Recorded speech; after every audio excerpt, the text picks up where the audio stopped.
የአርሴናል ካምፕ መልካም ዜና እየተሰማ አይደለም። ከጉዳት ጋር በተገናኘም የሳሊባ የጀርባ ጉዳት፣ የአማንዳ ስቴቭሊ የ50 ሚሊዮን ፓውንድ ሚስጥር በብሩኖ ጊሜሬሽ ጉዳይና የአርነ ስሎት ሰበር ስምምነት ዛሬ በሰፊው የምንመለከተው።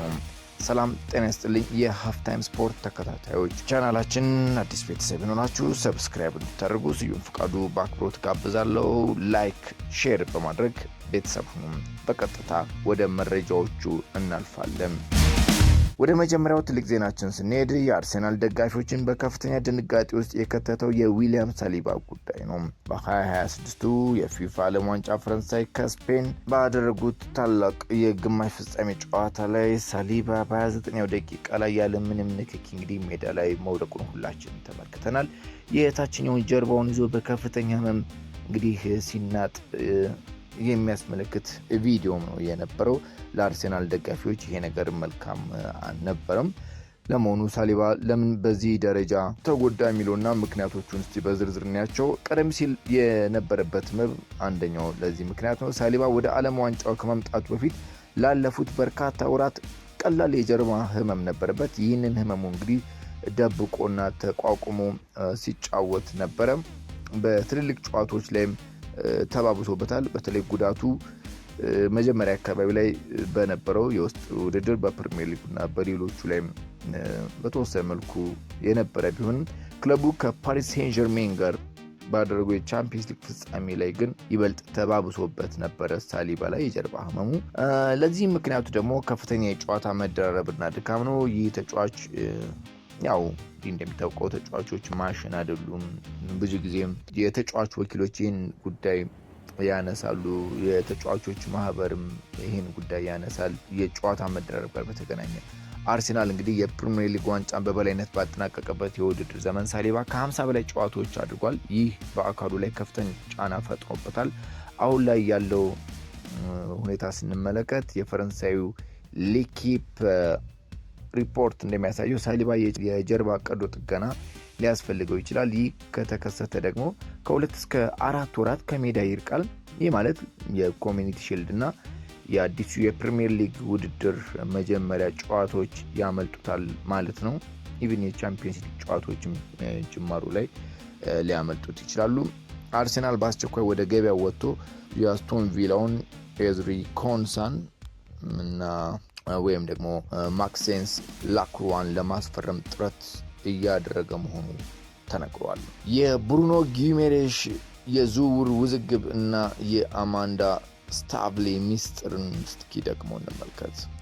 አሁን ወደ እጅግ አጓጊ እና ባለፉት 24 ሰዓታት እግር ኳስ ዓለምን ወደ አወዛገበው ታላቁ የዝውውር ጉዳይ ነው ያው የምናልፈው። ስለ ኒውካስትል ዩናይትዱ ካፕቴን ብሩኖ ጊሜሬሽ ነው። ብዙ የእንግሊዝ ሚዲያዎች አርሴናል ዝውውሩን ሙሉ በሙሉ ትቶ ወጥቷል ቢሉም እውነታው ግን ሌላ ነው። አርሴናል ዝውውሩን በይፋ አልሰረዘውም።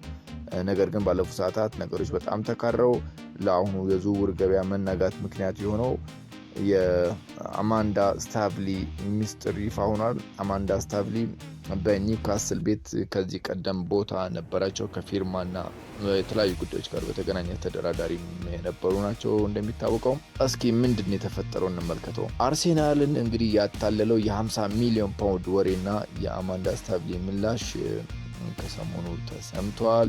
የብሩኖ ጊሜሬሽ ተወካዮች እንደሚሉት የኒውካስል የቀድሞ ተባባሪ ባለቤት አማንዳ ስታቭሊ በክለቡ በነበሩበት ወቅት ኒውካስል ለሻምፒየንስ ሊግ ሳያልፍ ከቀረ በ50 ሚሊዮን ፓውንድ አካባቢ የሚቀርብን የዝውውር ጥያቄ ክለቡ ሊቀበል ይችላል የሚል የቃል ፍንጭ ሰጥተውናል ነው የሚሉት እንግዲህ ወኪሎቹ። እነዚህ ወኪሎች ደግሞ ይህንን መረጃ ለአርሴናል ያቀብላሉ። አርሴናልም ይህንን የዓለም ደረጃ አማካኝ በግማሽ ዋጋ ማግኘት እንደሚችል በማመኑ ነበር እንግዲህ ወደ ዝውውር በፍጥነት የገባው። ነገር ግን ጉዳዩ ላይ በቴሌግራፍ ጋዜጣ ላይ ሲወጣ አማንዳ ስቴቭሊ እንዲህ አይነት ንግግር ከጊሜሬሽ ወኪሎች ጋር በጭራሽ እንዳላደረጉ በይፋ አስተባብሏል። እሳቸውና ባለቤታቸው ማህዳር ጎጁስ ደግሞ በሶሻል ሚዲያ ገጽ ላይ በከፍተኛ ቁጣ በመውጣት የሚዲያዎቹን ዘገባ ፍጹም የማይረባ ውሸት ሲሉ አጣጥሏል። ነገር ግን የጊሜሬሽ ወኪሎች ደግሞ ይህንን የቃል ስምምነት እንደ ትልቅ መሳሪያ በመጠቀም የኒውካስል ዋጋን ያው እንዲቀንስ እና አሁንም ድረስ ጫና እያደረጉ ነው የሚገኙት። አሁን ባለው ወቅታዊ መረጃ መሰረት የኒውካስል የበላይ አካላት በቀጥታ ወደ አርሰናል ስልክ በመደወል አቋማቸውን በግልጽ እንዲያሳውቁ ጠይቋል። ኒውካስል አንቶኒ ጎርደንን ለባርሴሎና እንዲሁም ሳንድሮ ቶናሪ ለቶተናም በድምሩ በ170 ሚሊዮን ፓውንድ በመሸጡ የገንዘብ ችግር የለበትም። ስለዚህ ጊሜሬሽን የመሸጥ ምንም አይነት የፋይናንስ ግዴታ የለባቸውም። ፍንክች የማለት ነገር የለም። ያው ወይ ፍንክች አይነት ነገር እንበለው። በዓለም ዋንጫ ወቅት ጊሜሬሽ በተለይ በብራዚል ደጋፊዎች ጥርስ ውስጥ ገብቷል። ፔናልቲ መሳቱ ይታወሳል።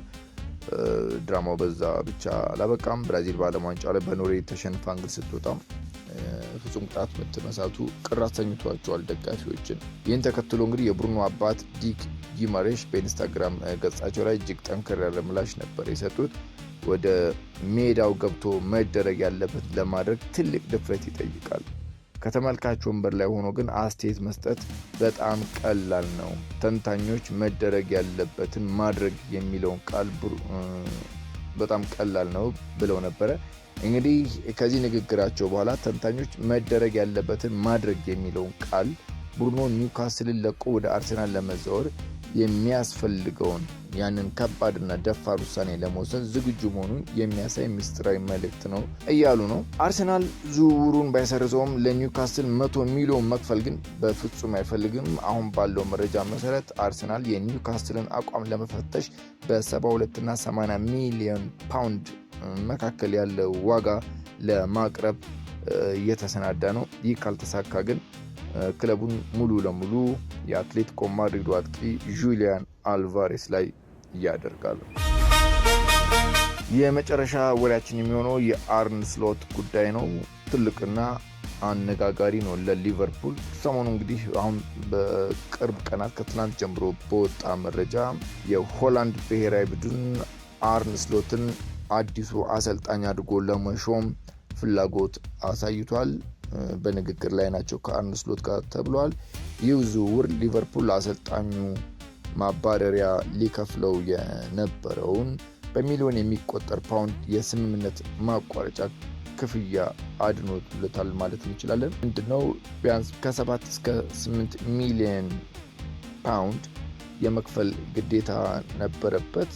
ይሄንን ገንዘብ አመቱ ሙሉ ምክንያቱም ራሱን ያሰናበታቸውና ይሄ ነገር ግን እንዳይሆንና ጥሩ መግባባት ስላላቸው በአርነ ስሎትና በሊቨርፑል ቤት ብሔራዊ ቡድን ከተፈቀደለት እንዲይዝ ሊቨርፑል ፈቃደኛ የሚሆን ከሆነ ደሞዙን መክፈል ያው ሊቨርፑል ያቆማል ማለት ነው። በነገራችን ላይ ቫን ሃል ማንቸስተር ዩናይትድ ሲያባረራቸው ስራ አግኝተው ነበረ እና ስራውን አልፈልግም አሉ። ምክንያቱም በወቅቱ ስራ እስኪያገኙ ድረስ ለአንድ ዓመት 10 ሚሊዮን ፓውንድ ማንቸስተር ዩናይትድ የመክፈል ግዴታ ውስጥ ገብቶ ነበረ እና ቫን ሃልም ስራውን አልፈልግም ቁጭ ብዬ በየወሩ ያው ገንዘቡን ወስዳለሁ አሉ። እንዳሉትም አደረጉና ያንን ገንዘብ ወሰዱ።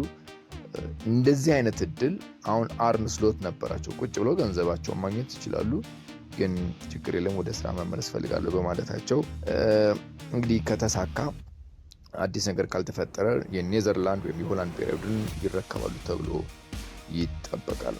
እንግዲህ የዛሬው ዝግጅታችን ይመስል ነበረ። ሃፍታይም ስፖርትን ላይክ፣ ሼር እና ቻናላችንን ሰብስክራይብ ማድረጋችሁን እንዳትረሱ። በሚቀጥለው እንግዲህ ዝግጅታችን እስከምንገናኝ ድረስ ሰላም ሁኑ። አመሰግናለሁ ለነበረ ቆይታ።